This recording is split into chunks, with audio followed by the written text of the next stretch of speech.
안녕하세요. 승리한 상가족 여러분 그리고 강성성경 연구원 여러분, 오늘은 출애굽기 9장 13절에서 35절 말씀을 7번째 내린 우박재앙이라는 제목으로 함께 말씀을 나누도록 하겠습니다. 자, 14절입니다.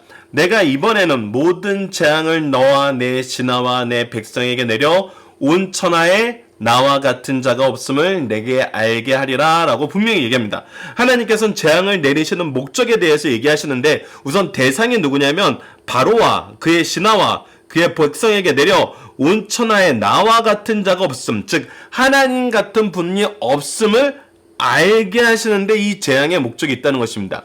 자, 알게 하신다는 것은 필연적으로 무엇을 가져오냐면 인정하고 의지하게 만드는 것입니다. 즉 인정하고 의지하는 것을 통해서 순종하게 만드신다는 것입니다.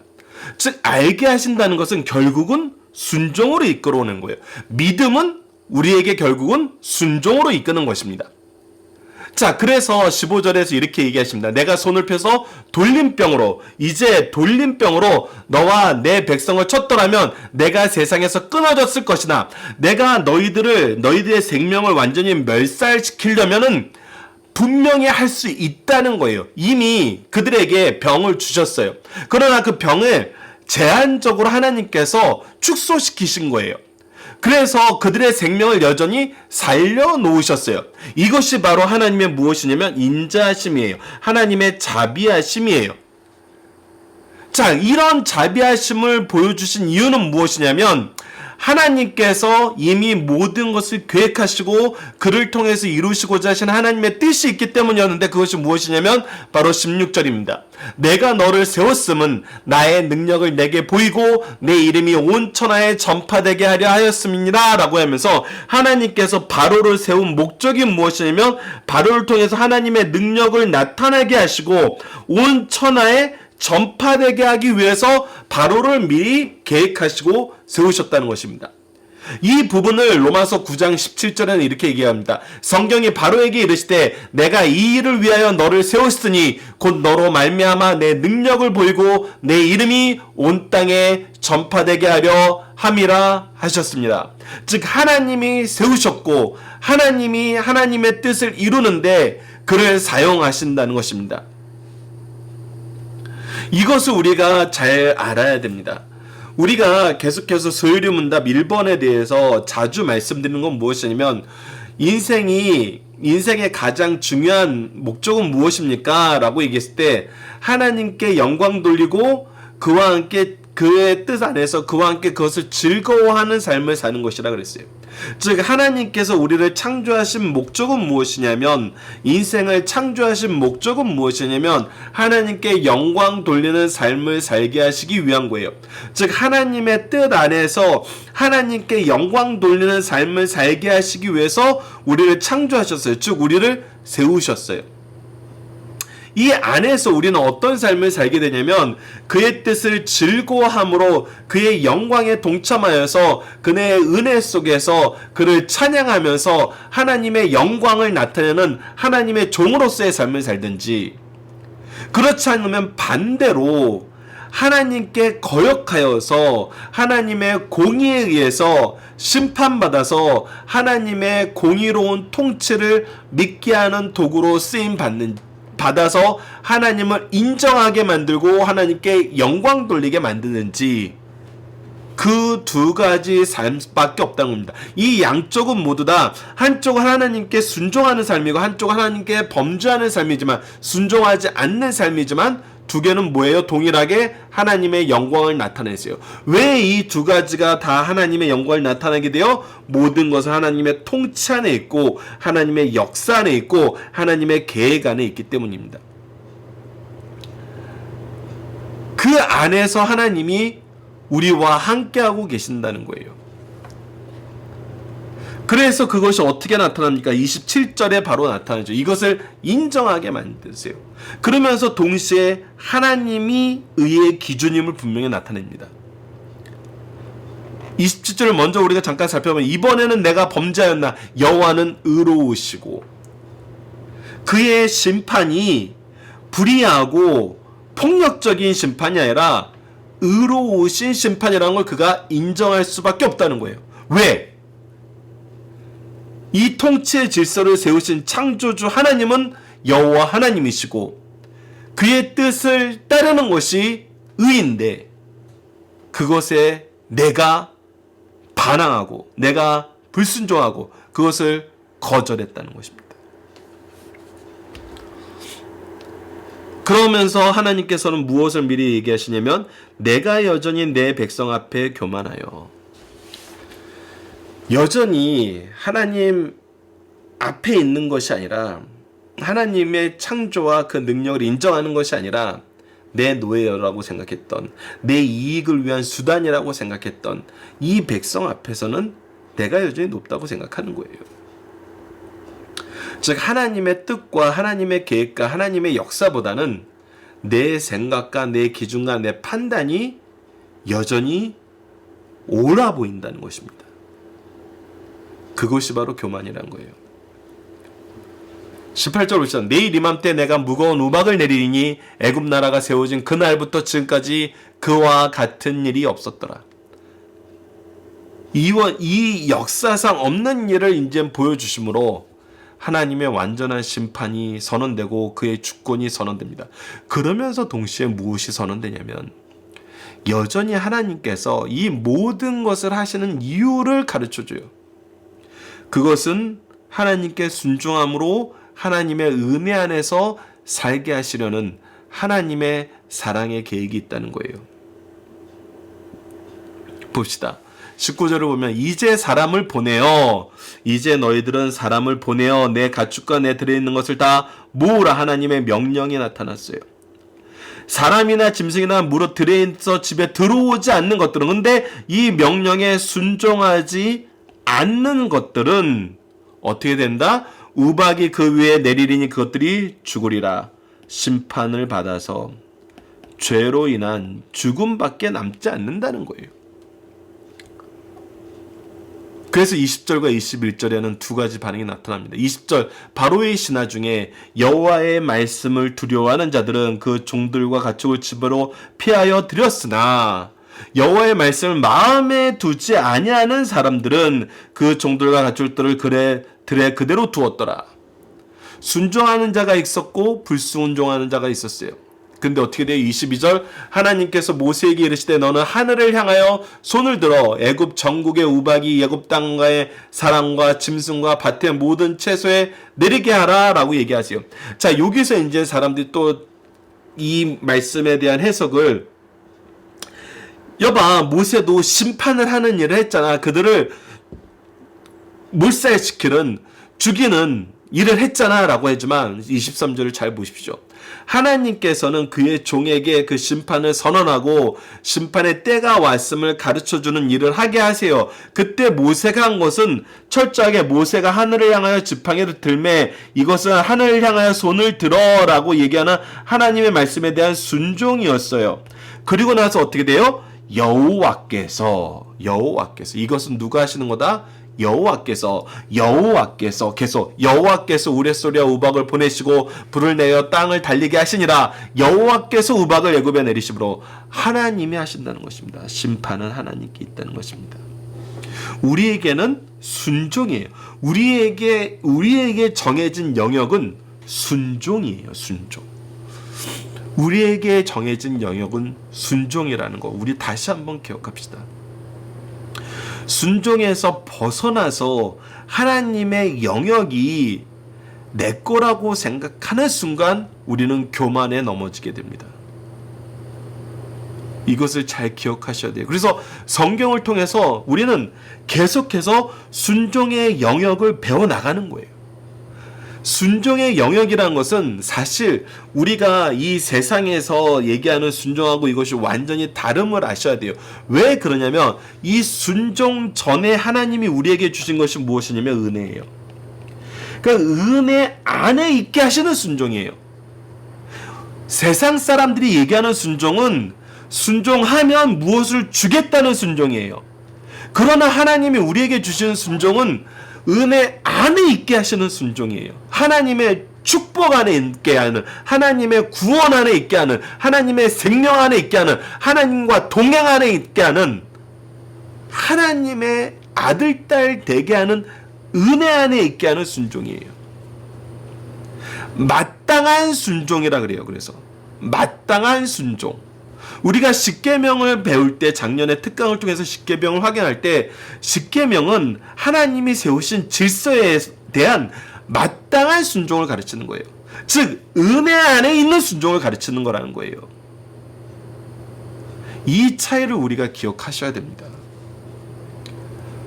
우리가 순종이라는 걸 계속 강조하는데, 순종을 은혜 안에 있게 하는 순종이라는 것을, 은혜 안에서 이루어지는 순종이라는 것을, 은혜로 말미암은 순종이라는 것을 가르치지 않으면은 순종할 수가 없어요. 순종을 하는데 어떻게 순종하냐면 조건적인 것으로 여기고 순종하게 돼요. 조건적인 것으로 여기고 순종하게 되는 순간 우리는 뭐 하게 되냐면 교만하게 돼요. 나는 이 조건을 충족시키는 삶을 사는데 너는 왜 이 조건을 충족시키지 못해서 이 은혜도 못 받고 사니라고 교만하게 만들어요. 바로 이 차이를 알아야 된다는 겁니다. 이 차이를. 세상 사람들과 우리는 동일한 순종을 얘기하더라도 세상 사람들이 이것을 굴종과 어떤 조건적인 행동으로 얘기하지만 아니에요. 우리는 이 모든 것을 누리는 이 안에서의 참된 은혜의 통로로서의 순종이라는 거예요. 이것은 여러분들 교회와 가정에서 경험하게 됩니다.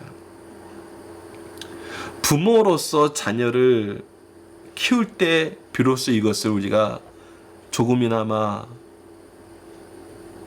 정말 생생하게 경험하게 되고, 교회에서 사랑의 덕을 실천할 때 이것을 우리가 경험하게 됩니다. 내가 이 일을 할 수 있는 것이 사람의 반응에 의해서, 사람의 어떤 인정에 의해서 되는 것이 아니라 하나님의 공급하심 안에서, 하나님의 기쁘신 뜻 안에 의해서 하나님이 이것을 우리의 의로 여겨주시면서 모든 것을 우리에게 주시는 능력과 하나님의 인정 안에서 이루어지는 것을 보게 하심으로써 이 순종이 무엇인지를 알게 하세요. 은혜 안에 있다는 것이 무엇인지를 알게 하신다는 겁니다. 그래서 우리는 은혜의 빚진 자로서 은혜의 통로가 되는 삶을 사는 것입니다. 그래서 달라요. 우리는 하나님의 영역을 침범하는 것이 아니라 오직 순종의 영역이 확장되는 거예요. 24절 우박이 내림과 불덩이가 우박에 섞여 내림이 심히 맹렬하니 나라가 생긴 그때로부터 예굽 온 땅에는 그와 같은 일이 없었더라. 우박이 예굽 온 땅의 사람과 짐승을 막론하고 밭에 있는 모든 것을 쳤으며 우박이 또 밭의 모든 채소를 치고 들에 나는 모든 나무를 꺾었을 때, 이것은 무엇이요? 하나님의 심판의 역사가 어떻게 일어나는지 생생하게 기록해 주고 있는 거예요. 하나님의 말씀대로 되었더라는 거예요. 말씀대로 되었더라. 그러면서 동시에 무엇이다? 이스라엘 자손이 있는 그곳 고센 땅에는 우박이 없었더라. 하나님께서 그의 백성은 여전히 구별하여서 보호하시더라. 하나님의 은혜의 역사를 계속 보게 만들어요. 그래서 사람들이 우리를 보면 항상 이걸 보는 거예요. 하나님의 울타리에 있는 삶이 무엇인지, 하나님의 은혜 안에서 순종하는 삶이 무엇인지, 그의 산성에서, 그의 날개 아래에서, 그의 통치 아래에서 사는 것이 무엇인지 보게 만든다는 것입니다. 그래서 27절에 바로가 이렇게 얘기합니다. 바로가 사람들을 보내어 모세와 아론을 불러 이르되 이번은 내가 범죄하였노라. 여호와는 의로우시고 나와 나의 백성은 악하도다. 하나님의 통치를, 하나님이 세우신 질서를 인정할 수밖에 없게 만듭니다. 그러면서 모세는 무엇을 알고 있어요? 하나님의 말씀을 알고 있어요. 17절 말씀을 알고 있죠. 내가 여전히 내 백성 앞에 교만하여 라는 말을 알고 있습니다.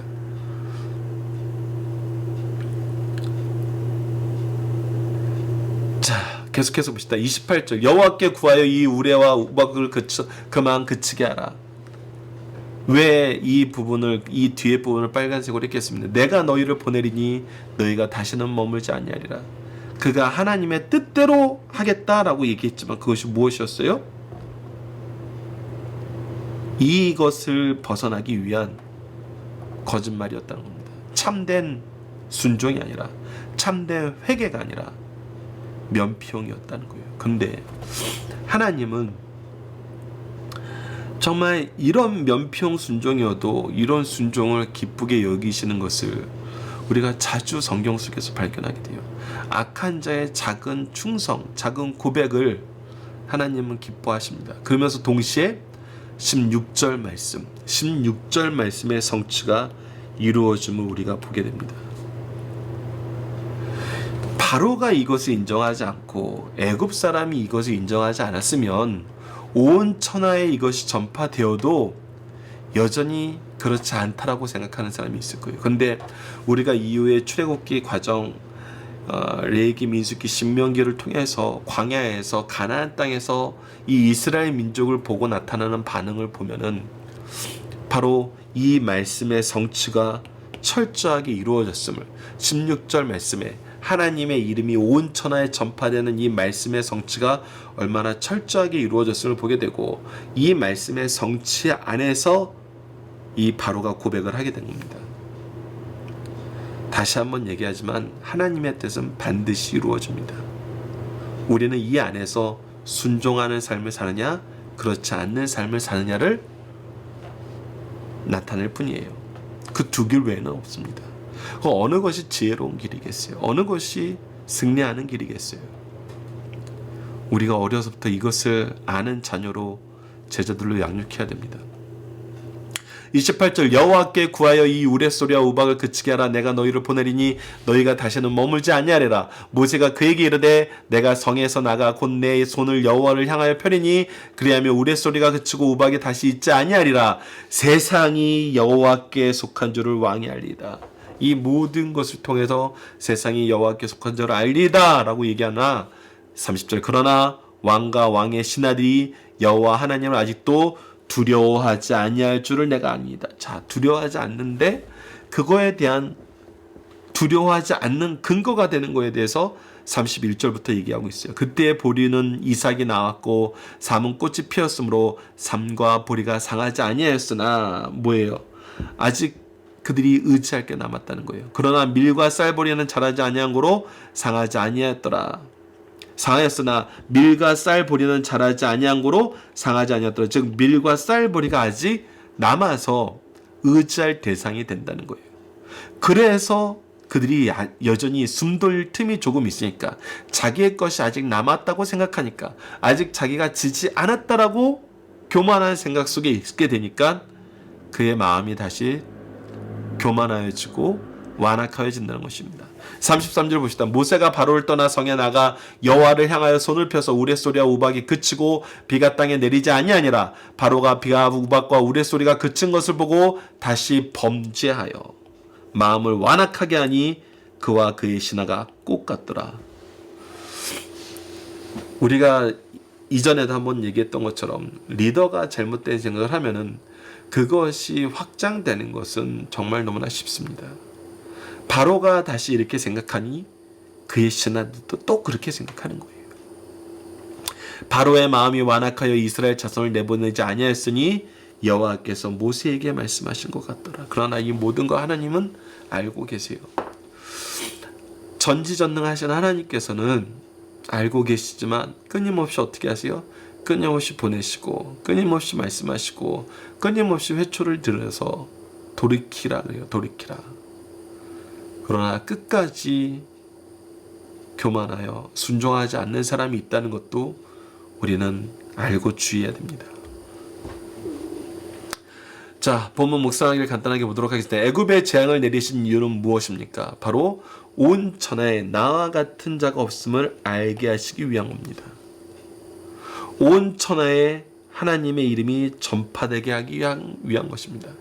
이것이 하나님의 계획이에요. 이것은 성취돼요.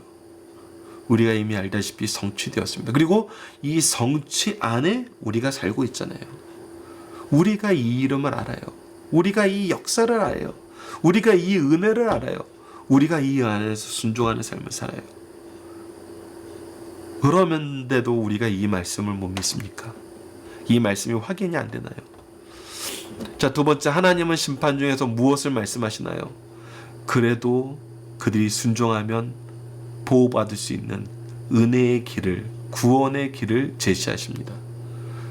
심판을 얘기하시면서 항상 하나님이 사랑을 나타내는 것은 구원의 길을 보이신다는 거예요. 구원의 길이 있음을 나타내는 거예요. 하나님의 말씀에 대한 두 가지 반응은 무엇입니까? 그것을 순종하느냐 불순종하느냐, 두 가지가 나타나는 겁니다. 이 두 가지밖에 없습니다. 중간 없어요, 여러분들. 중간은 불순종입니다. 이것은 바로가 계속 보여주는 거예요. 바로가 비로소 인정하고 강구한 내용은 무엇입니까? 바로 여호와가 의로우시고 자기는 악했으며 여호와는 모든 것을 주관하시고 통치하고 계시는 분이라고 합니다. 유일하신 신이라는 거예요. 모세는 무엇을 알고 있었고 바로는 어떻게 합니까? 이미 하나님께서 얘기한 대로 17절에서 내가 여지 내 백성 앞에서 교만하여 그들을 보낸 자 아니라 하지 하나님의 말씀이 있기 때문에 그들이 여전히 하나님을 두려워할지 않을 걸 알고 있고 바로는 다시 완악해져서 교만하여서 불순종하게 되는 것을 보게 됩니다. 자, 본문의 중심사를 봅시다. 출애굽기 7장에서는 피 재앙, 8장에서는 개구리와 이 모기 그리고 파리 재앙이 기록되어 있습니다. 9장에는 돌림병, 악성 종기 그리고 우박 재앙이 기록되어 있습니다. 바로와 그 신하들은 하나님께서 모세를 통해 내린 명령인 내 백성을 보내 나를 섬기게 하라를 받아들이지 않았어요. 그 이유는 하나님을 인정하지 않으면서 이스라엘의 애굽의 자산으로 여기기 때문입니다. 즉 하나님의 주권이 아니라 내 주권이다. 내 체면이다. 내 면이다. 그리고 이들은 내 이익을 위해서 존재하는 거다. 내 이익은, 내 체면은 절대 내가 양보할 수 없는 것이다. 이거였거든요. 여러분, 어제 말씀에서도 이것을 봤지만 이거 굉장히 무서운 겁니다. 우리가 이것을 빨리 벗어나야 돼요.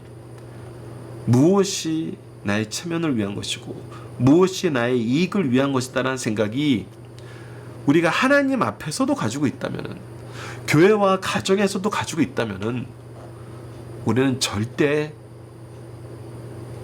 하나님께 올바른 순종을, 그 은혜의 감사함을 경험하지 못합니다. 그러나 재앙을 통해서 하나님께서 주권적인 통치자요 자신은 하나님의 피조물임을 깨닫게 되었어요. 하나님이 그래서 우리에게 항상 보여주는 것은 내 뜻에 의한 역사가 아니라 하나님의 뜻에 의한 역사가 일어남을 계속 보여주시잖아요. 특히 우리 가정과 교회에서 그러잖아요. 어디 하나님의 뜻에서 벗어난 일이 성공한 적이 있습니까? 하나님의 뜻은 예수 그리스도의 복음의 전파예요. 말씀의 확장이에요. 이 뜻을 벗어난 자들을 통해서는 이 일이 이루어지지 않고 동시에 이 일은 어떤 사람도 막을 수 없어요. 우리는 이것을 통해서 세상을 봐야 됩니다. 교회 안에서 복음의 역사를 위해서 일하는 것이 아니라 자기 이익을 위해서, 자기의 명예를 위해서, 자기의 주권을 위해서 일하는 자는 성공한 적이 없고 동시에 복음의 역사는 패배한 적이 없습니다. 사실 세상이 이것을 알았으면 좋겠어요. 교회를 보는 관점이 이 역사에 사실 하나님의 주권적인 역사를 통해서 교회를 보는 것이 아니라 항상 세상적인 기준으로 봐요. 그러니까 죄다 악하고 죄다 미련한 거예요. 자기 이익과 자기 체면을 위한 사람들은 악한 거고 복음을 위해서만 일하는 사람은 미련한 사람을 봐요. 세상은 그렇게 봐요. 근데 하나님의 통치를 알게 되면 인정할 수밖에 없어요. 하나님의 뜻은 항상 이루어지는구나. 그렇다면 우리는 이제 무엇을 해야 되느냐? 우리는 우리의 집단의 이익과 집단의 체면을 위해서 사는 것이 아니라 복음을 위해 살고 있다는 것을 얘기하죠. 그럼 최소한 저들이 우리의 목적이 무엇인지를 알고 하나님의 뜻이 무엇인지를 알아요. 그래서 우리는 복음을 위해 사는 겁니다. 자, 첫 번째, 여호와 하나님은 분노 속에서도 죄인들과 그 가축들에게 은혜를 베푸십니다. 지금까지 6가지 재앙도 그랬지만 특별히 앞에서 3가지 재앙 7번째부터 9번째까지는 바로와 애굽 신하와 애굽 백성들이 천하에 하나님 같은 주권자가 없음을 알게 하는데 그 목적이 있었어요. 그런데 여전히 교만하여 하나님의 주권을 인정하지 않으면 죽음에 임박한 고통을 당하게 될 것임을 하나님께서 얘기하고 그렇게 행하셨습니다. 그러나 이때 애굽인 중에서 여호와의 경고의 말씀을 두려워하는 자들이 있을 것입니다. 그들과 그들의 가축에게는 은혜를 베풀어 피해가 없게 하시도록 하나님께서 미리 그들에게 피할 길을 주셨어요. 하나님께서는 진노 중에도 은혜를 베푸신 분이라는 것을 우리가 분명히 보게 됩니다. 두 번째, 여호와 하나님께서 재앙을 통해서 죄인을 심판하시고 의인은 그 어떤 경우에도 보호하심을 보여줍니다. 하나님께서는 그의 말씀에 불순종하는 바로와 신하들과 그 백성을 내성과 우박으로 놀라운 파괴력과 두려움으로 심판하십니다. 악인에 대한 심판이 얼마나 철저한가를 보여줘요. 그러나 고센지방 구별하여 평안한 가운데 보호하십니다. 심판과 은혜의 역사, 보호의 역사가 얼마나 정확하게 구분되는지, 구원과 심판이 동시적인지 우리에게 보여줍니다. 역사를 지배하시는 분은 바로 왕이나 그를 섬기는 잡신이 아니라 여호와 하나님이시며 죄는 철저히 심판받고 의인은 구원의 이름을 보여줍니다. 세 번째, 하나님께서는 죄인들이 회개에 낌새만 보여도 기뻐하시고 보상하신다는 겁니다. 바로와 그 백성도 두렵고 견딜 수 없이 강한 우박과 내성의 재앙이 있자 내가 범죄하였노라, 여호와는 의로우시고 내 백성을 악하도다 하면서 재앙에서 벗어나기 호소해요. 하나님께서는 바로가 진정성이 없이 위기에서 벗어나기 위해 호소하는 줄 알면서도 재앙에서 풀어주세요. 하나님은 그를 인정하는 걸 기뻐하시기 때문이에요. 우리 하나님께서는 바로의 모든 것을 아십니다. 그가 회개하는 낌새만 보여도 그것을 놓치지 않으십니다. 하물며 진정으로 회개하는 자기 자녀들의 기도에는 어떻게 응답하시겠습니까? 그래서 우리가 역사의 주인공이 되는 겁니다. 하나님은 우리가 회개하고 돌이키고 하나님을 인정하고 의지하면서 그 앞에 순종하는 것을 기뻐하세요. 그랬을 때 하나님은 우리를 하나님의 역사의 주인공으로 쓰신다는 것입니다. 결단코 멸시하지 않으시고 반드시 적당한 때에 하나님은 보응해 주십니다. 응답해 주십니다.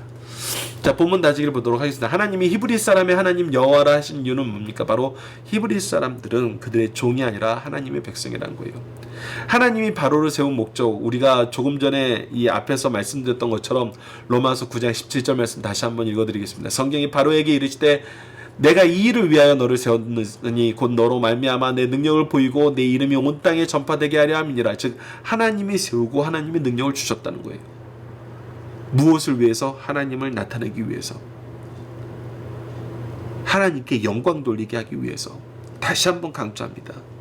우리 모든 인생을 하나님께 영광 돌릴 수밖에 없어요. 2가지 방법이에요.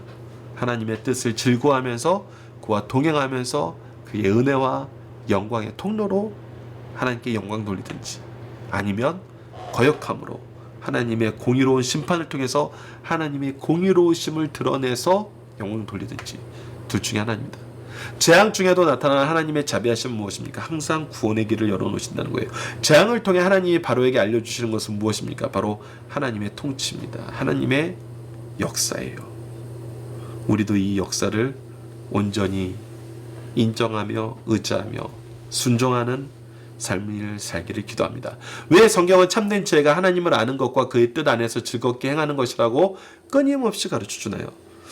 모든 것은 하나님의 뜻대로 이루어지기 때문이에요. 다시 한번 강조하지만 모든 것은 하나님의 뜻대로 이루어집니다. 하나님의 뜻을 거역한 자들이 승리한 역사가 없고 하나님의 뜻이 꺾인 역사가 없습니다. 그렇다면 우리는 이제 하나님의 뜻을 아는 것이 중요하고 그 뜻 안에서 은혜의 역사 안에 있게 하시는 하나님의 놀라우신 사랑과 계획과 우리를 향한 하나님의 기쁘신 뜻이 무엇인지 아는 것이 중요한 거예요. 그거는 성경을 통하지 않고는 알 수가 없어요. 성경을 통해서 성령의 역사하심을 의지하지 않고는 알 수가 없어요. 그래서 우리가 지난 시간에도 말씀드렸던 것처럼 2월달부터는 요한복음을 통해서 이것을 확인하고 올 하반기에는 사도행전을 통해서 이것을 바르게 적용하는 삶의 모습을 확인하도록 하겠습니다. 자, 이번 주 공동 기도 제목은 다음과 같습니다. 온 우주에 대한 하나님의 주권적 통치와 능력을 인정하고 하나님의 뜻을 따르며 선포하는 삶을 살게 하여 주소서. 오늘 본문 말씀을 통해서는 모든 인생은 하나님의 뜻 안에서 하나님께 영광 돌리는 삶을 위하여 창조되었음을 알게 하심을 감사합니다. 창조의 목적은 어떤 경우에도 변경되지 않으며 우리는 하나님의 뜻을 즐거워함으로 영광을 돌리고 어리석은 자들은 거역함으로 하나님의 공의를 드러내 하나님을 인정하게 함으로 영광 돌림을 보게 하여 주심을 감사합니다. 우리로 지혜로운 길을 가게 하여 주소서라고 기도하는 우리 승리하는 가족 여러분들, 강성성경연구원 여러분들에게 기도합니다. 감사합니다.